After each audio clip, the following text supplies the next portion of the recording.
6:70 a.m. wppj A to Z Sports. We welcome our next guest to the show. He's on every week. It is the Director of Athletic Communications, Kevin Taylor. Kevin, welcome to the show. Morning, Zach. Good to be here and for yet another installment of A to Z Sports.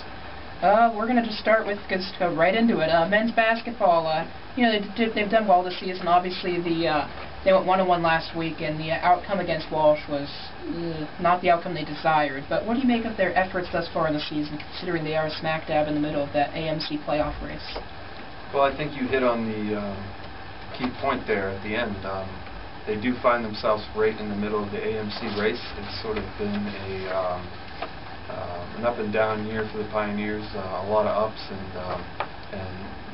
the only real downs, if you can call them that, are the fact that they haven't had their full complement of players for the whole season. What I mean by that is they've been dealing with some injuries, but as it is, they find themselves at 5 and 6 in the AMC, and you really can't fault them for losing that number 1 Walsh last night. Walsh is just about unbeatable in their own building or anywhere really. Although Point Park did give them a good game here November 30th when we had them at our place. But the Point Park men, when they have their full complement of players and they're all healthy, they can play with anybody. Which them being a half game out of the playoff race with 7 to go here. It's going to be exciting because they definitely have some talented players, and that really goes a long way. They do have a lot of their games in a row, which is something to consider looking forward. Because we weren't here last week, what do you make of the play of last week's AMC Player of the Week, Chris Dowse? He scored those 45 points in that game against Mount Vernon Nazarene, which tied assistant coach Gabe Ubon for most all-time at Point Park men's basketball history. He's seemingly been a double-double machine at times. What do you make of his play? Chris Dowse has been tremendous. He has really shown the caliber of player that he is. His season averages after last night's game of 27 points, 14 rebounds, yet another monster game for the 6'7" forward. But his season averages are up to 19.2 points and 13.4 rebounds per game. And you mentioned the 45-point game. That was the end of a huge week for him, and it was really him taking or shouldering most of the load with the next 2 scoring leaders. Jimmy and TJ. Yep, exactly. Jimmy Sherwood, a talented guard, and point guard TJ Hetherington. Both were out for a stretch there. Jimmy has returned and gone to his form that he was before the injury, but Hetherington's still out. But all the while, Dowse has picked up the load in their absence, and he's continued it once they've been back. We're going to move on to the next game, that nice game against number 18 ranked Malone. As I talked to you about in an interview earlier on the phone this week, huge contributions from Kashat and Trocchio, but you also look at, perhaps more importantly, again, win number 306 for head coach Bob Rager. He passes Jerry Conboy, winning as coach. Assess his work. I mean, he's now the leading winner in Point Park men's basketball, and also a Point Park alum, perhaps even more importantly.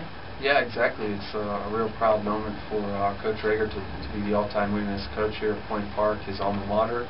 He passed Gary Conboy, who's a legend in Pittsburgh basketball and Rager's college coach, so it was really fitting and a real prideful moment. And to get it against a Malone team at our gym that came in nationally ranked was really nice. And you mentioned Trocchio and Kashat have both stepped up their games in recent weeks, and Sherwood also had a big game in addition to Dowse. So they're going to need more of the same down the stretch.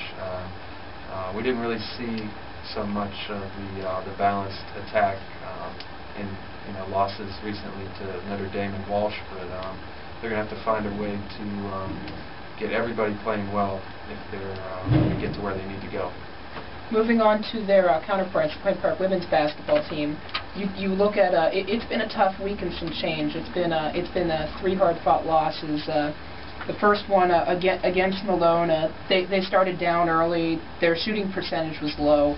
They came back it was thwarted at the end. They just didn't have enough time. Ashley Henderson just missed the three a little bit to the left. So I guess assess what they've been doing so far. I guess assess the Malone game. Well, the Point Park women have been playing some very exciting games, two of them at home this past weekend, last Thursday and Saturday. A couple of games that maybe you say are too close for the Point Park liking, because Malone came in with a sub-500 team, but although they got out to the big lead early, Point Park battled back, and they just didn't have enough to pull it out at the end. Like you said, had a chance to hit a buzzer beater, but it didn't go. But they had the ball in the right person's hand, though. Their leading scorer. Exactly. Ashley Henderson has been playing really great lately. Her averages are up to about 17.5 points per game, leads the team, and just about 15 or 20 points every game, just about. But they had a chance to put that game behind them when they had Notre Dame, a very, very talented team, coming to their gym Saturday, and they came out firing on all cylinders versus Notre Dame, and controlled the game early and even into the second half. But Malone, which is really talented, Notre Dame rather, made a big comeback at the end. And it was the exact opposite. Yeah, they went down as a loss for the Pioneers, and then last night they went to Walsh, ranked 11th in the country, and Walsh was able to come out with a victory after, again, ending the game on a real strong note, just the way Notre Dame did a couple days before.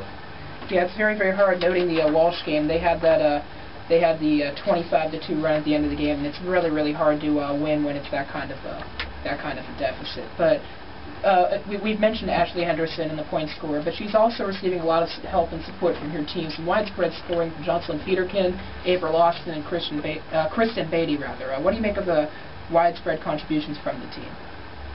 Yeah, you said it. They have 3 double-digit scorers in Henderson and Austin, April Austin, the point guard, and Jocelyn Peterkin, the center, who the second two are both around 10 points a game, and Austin really does a good job at running the team at the point guard slot, and Peterkin at center position is a real force on both ends. So that gives you a nice setup there, and then you have role players such as Kristen Bezzolini started just about every game, and Beatty's been a nice swing player addition for them this year. And when you put it all together, it's a nice makeup for the Pioneers, and it stretches. I think we've seen the whole year, as opposed, and also this past few games, is that they can play really well for some stretches, but what's been undoing them lately is they've also hit some offensive lulls where they will go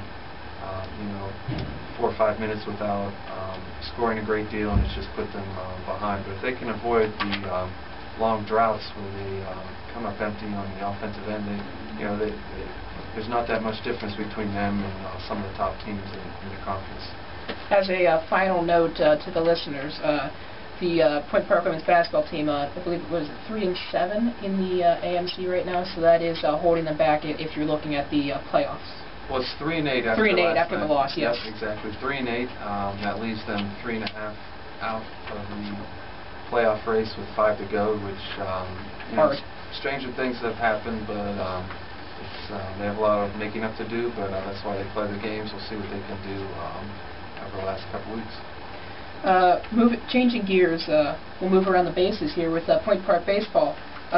Season begins March 1st at West Virginia Tech. It will be the second under head coach Lauren Torres, and as we've mentioned before, they'll be playing on a closer field. They'll be using the facilities of the Duquesne baseball team that they used before their program ended. What should the fans expect? Well, like you said, year number 2 under head coach Lauren Torres, who has had a really good track record both before coming to Point Park at his previous head coaching stop, and also what he's done since he's been here at Point Park is really add a lot to the program, and the guys not only bought in last year, and also he added a lot of talent through recruiting and so forth, both from the freshman and transfer route, and it's very exciting to see what they can do in year number 2. And they made a lot of strides last year, but you can only make up so much ground in 1 year. I think they have their sights set on making even more of a leap this year, and like you said, games will be played much closer. One exit off the Parkway at the Green Tree Park, and right after you go through the Fort Pitt tunnels, it's practically right there, and it'll be great for students, fans, parents, and the like.